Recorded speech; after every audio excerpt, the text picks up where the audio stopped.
Если взять, скажем, поясной, да, набор, то там очень много нюансов. Если взять газырницы, там тоже очень много вариантов. Давайте вот что-нибудь одно пока обсудим, да. Начнем с пояса, да, с кинжала, с пояса, вот со всего, что амуниция для мужчины. Поясной набор – это вообще пояс оружейный. Такой пояс, который дошел до нашего времени, то, что мы помним, скажем, и то, что у нас у многих в семьях сохранилось, серебряные пояса, кинжальные, наборные с язычками, эти пояса имеют происхождение очень древнее. Их как бы кульминация развития была раннее средневековье, но вообще происхождение этого всего ведет из древности, из бронзового века. В скифское время очень ярко это прослеживается, когда на боевых ремнях, на боевых поясах выносятся ремни из-под пояса, специальные ремешки, язычки или шнуры, на которые подвешивается все. И арканы, и топоры, и оружие, и акинаки скифов, и колчан сам подвешивается, горит. Это и есть оружейный пояс, который, сняв который, человек может все оружие повесить, как говорится, на стену или положить куда-нибудь. Вот. И одев этот пояс, он на себя одевает полностью весь комплект оружия, скажем так. Такие моменты. И в средневековье, в раннем средневековье развиваются пояса, у которых язычки похожи на современные, скажем, поздние кавказские пояса. Вот. Они потом заимствуются у иранцев и тюрками и распространяются по всему тюркскому миру, по Средней Азии. И, в общем, эти пояса очень часто, в археологии очень трудно сопоставить многие моменты, потому что, естественно, в археологии органические материалы не сохраняются. Сохраняются детали металлические. И если металлические детали сохраняются, то по ним четко видно, что где располагалось, какое оружие где подвешивалось. И эти все язычки, они двигаются, наборные пояса, так сказать, они все двигаются для того, чтобы можно было удлинить, сократить расстояние подвешивания того или иного предмета на пояс. Вот. Если мы возьмем современные, я считаю, поздние пояса, вот начало 20 века, это современные пояса, потому что по всему Кавказу мода таких поясов с язычками начинает появляться в середине и конец 19 века, во время Кавказской войны, после Кавказской войны. Эта мода приобретает широкое распространение по всему Кавказу. Если мы возьмем изображения, литографии, кстати, чем повезло нам и минусы в истории, скажем, очень долгое время, до того, как имперская армия проникла в Осетию, на территории Осетии очень редко попадали европейцы, очень редко попадали этнографы, очень редко попадали художники, которые могли нарисовать людей. Когда еще не было фотографий, люди жили замкнуто в горах. Осетины были очень консервативным, замкнутым обществом, и проникнуть в Осетию было очень трудно. Хотя они умудрялись торговать и с Персией, и с Ираном. Вот. И изображений как таковых практически нет. Существует там пару изображений, где осетины изображены, но это все конец 19-го, начало 20 века. Вот. А у адыгских народов очень много литографий, очень много изображений, очень много княжеских изображений. И по ним очень хорошо видно, что костюм, тот, который мы сегодня называем черкеска, одно из первых изображений появляется в 1824 году на гравюрах, на литографиях.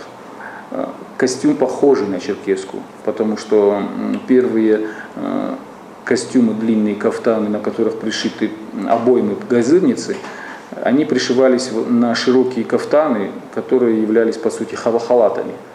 И покрой этих халатов совершенно отличался от той черкески, которая сейчас бытует у всех народов Кавказа. Даже если мы возьмем фотографии самого имама Шамиля, у которого белая черкеска, на которой газырницы, все, по ней четко видно, что это не черкеска, а халат. Широкий, да, где газырницы просто висят, прям как мешковат такой. Вот. Если мы возьмем позднекабардинскую моду, то газырницы пришиваются очень высоко, и застегивается она довольно-таки высоко, на 2-3 пуговицы выше, чем остинская черкеска, и под мышками создаются большие складки, потому что обоймы, вот эти газырницы, оттягивают весь кафтан вниз. И она более свободна, свободного покроя, мешковатого такого покроя.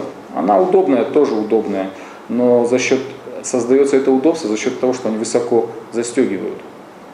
Вот эта вот мешковатость компенсируется тем, что они высоко застегиваются. Ибо если она будет застегиваться там, где астинская при той мешковатости, то при взмахе шашкой с плеча соскакивает сама черкеска. Такой момент есть. Неудобство компенсирует эта высота застегивания. Потом вообще вся традиция вот этого костюма меняется как народ воспринимает, так оно под себя его и изменяет. Почему я исхожу из астинской традиции? Потому что нам повезло тем, что наши предки своего мировоззрения хоронили всегда людей в одежде и при оружии. И в склепах 17 века, 16 века и 18 века очень широко встречались погребения, где люди одеты в черкесках. Есть публикация по Даргавскому могильнику, к сожалению, одна, по-моему, когда там есть даже реконструкция, там рисунки есть и описание костюмов, которая в неизмененном варианте черкеска. Эти погребения находятся в склепах, где встречается материал 17 века, 16 века. И я думаю, что это не 16 век, но, скорее всего, 17 век, когда уже огнестрельное оружие окончательно проникло в Осетию, когда сложилась традиция ношения этого всего. Вот. И те самые обоймицы, которые мы сегодня называем газырницы, барсета по-астински, они стали нашиваться на кафтан. Причем все варианты известны на сегодняшний день специалистами, изучающими, кто изучает, они все знают, что очень много вариантов нашивания газырницы есть на черкеску. Есть горизонтальные, когда черкеска когда кафтан застегивается до конца, до горла, как курат бешмет, то газырницы расположены горизонтально, от края до края. Если бывают по несколько этих сегментов пришивались. Есть газырницы, которые вставляются в карманы своеобразные, пристегивающие, закрепляющиеся клапанами. Вот. Были первые варианты, я считаю, одни из самых архаичных вариантов, это когда в широкий карман вставлялась обойма кожаная. И сюда, и сюда. Отдельно, да. Просто в первоначальном ношении эти газырницы носились через плечо. На ремнях через плечо, крест-накрест, или на ремнях вдоль пояса.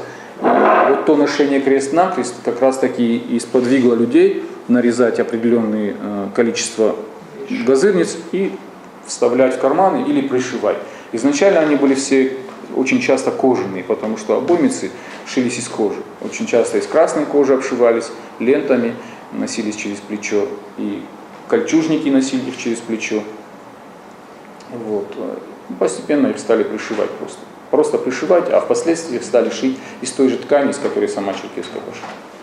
Это то, что касается амуниции. Черкеска — это одежда народов Кавказа, переводится в принципе. Ибо название слово черкес — это турецкое слово, которое обозначает, скажем, жителя Северного Кавказа, именно Северного Кавказа. Народы Северного Кавказа для всех турок были черкесами. Поэтому есть такое понятие, что Черкесия от моря до моря и тому подобное. И одежда называется черкесской только потому, что она распространилась на народы всего Северного Кавказа. Вот. Можно с чистой совестью сказать, что хронология происхождения этого костюма и заимствование его адыгскими народами, в основном кабардинцами, и распространение на всех адыгов и создание моды на равнине, такой вот на черкеску, и заимствование, скажем, кубанским казачьим войском от адыгов черкески, а терского казачьего войска от осетин, это закономерность такая своеобразная. Вот. И впоследствии она распространилась почти на весь Северный Кавказ и на Закавказье. Кстати, грузинские дворяне стали носить черкеску уже тогда, когда стали служить при императорском дворе. Когда это вошло в моду при дворе русского императора. Вот. Такие моменты есть. Скажем, Очень хороший такой нюанс, я обычно заостряю на этом внимание. Если взять пояса, то конец 19 века, начало 20 века, почти у всех соседних народов язычки декоративные. Они имеют вот эти все бляшки, язычки, они имеют двойные язычки, потому что он так в 2 раза складывается, и внутренний язычок бывает без деталей, а наружный бывает с деталями. И сами вот заклепочки, сами пряжечки, они декоративные. И остин встречается как раз в массовом порядке в 20 веке и в конце 19 века функциональные язычки. Что это имеется в виду?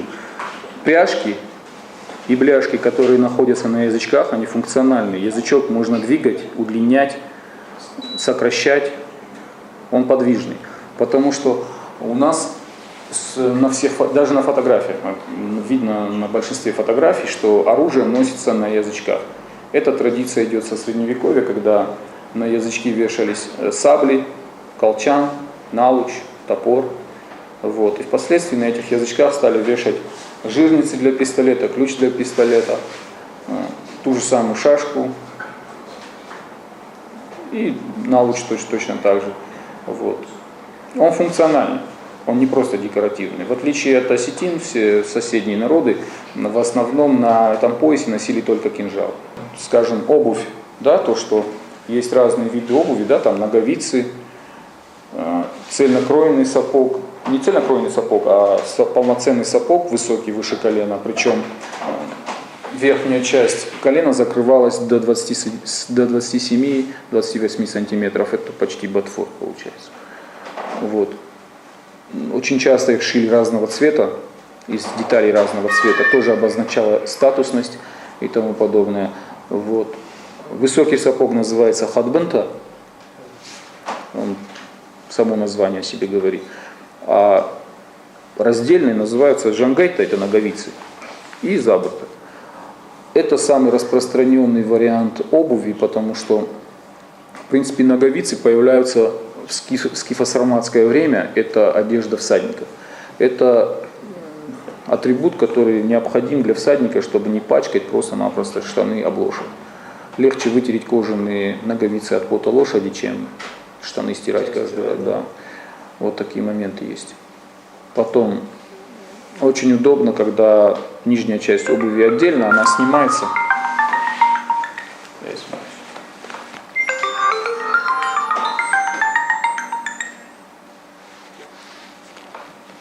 Вот. Когда нужно зайти в дом или нужно зайти на святилище, совершить омовение, подняться на святилище, то нужно снимать обувь. Это очень удобно. Потом, эта традиция ношения отдельно, ноговицы отдельно нижней части обуви, она с древнейших времен распространена у наших предков. Кто-то очень сильно...